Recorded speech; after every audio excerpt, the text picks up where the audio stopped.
Like many people, I'm interested in the polyglot phenomenon. I think it says something about the average language learner and how they perceive language learning. So for those of you who don't know, a polyglot is a person who claims to know multiple languages at a certain depth and who might choose to do demonstrations of this, often on video, and build a brand around themselves. What they get out of it isn't entirely clear, or at least how they see themselves isn't obvious. Do they see themselves as guides, as advisors, or did they stumble into being carried by the crowd, only to think later, well, if some people think I'm useful, I might as well turn this into a business. Or perhaps they're unwilling heroes, chosen by the people.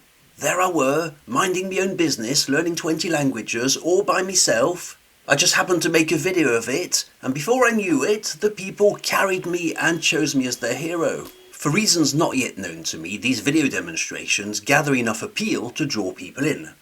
At this stage, things get a bit fuzzy, for me at least. I don't quite get what the follower gets out of it, or how it improves their condition in any meaningful way. And I suspect the answer is complex and deeply psychological. I think the polyglot becomes the carrier of a torch, the torch of hope, embodying accomplishments that followers wish they themselves had reached. I see no other reason. I think the polyglot also symbolizes the leader of a certain movement or community, the movement of language learners. And I'm not sure which came first. Were people already language learners who found their leader, or did they encounter the leader, think it was cool, only to identify as language learners later? My guess is the second. Judging by the intensity of certain online reactions, as soon as you talk about polyglots, I suspect the disciples are often non-learners who found a thought leader, or at least very casual learners.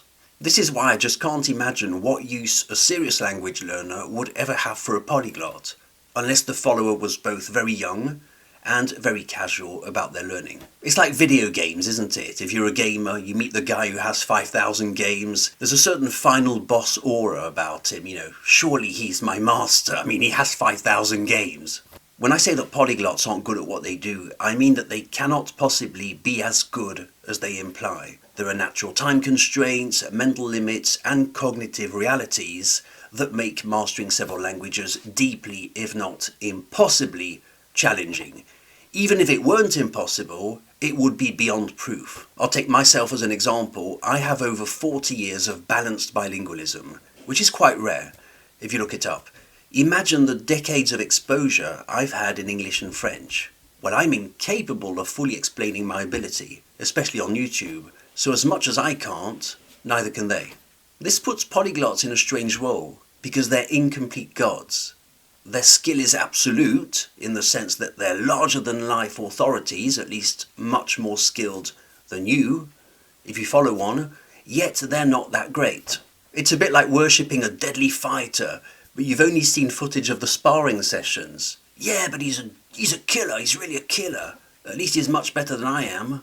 Well, how do you know? You only saw the sparring footage. But perhaps it's their desperation, their relentless quest that speaks to people.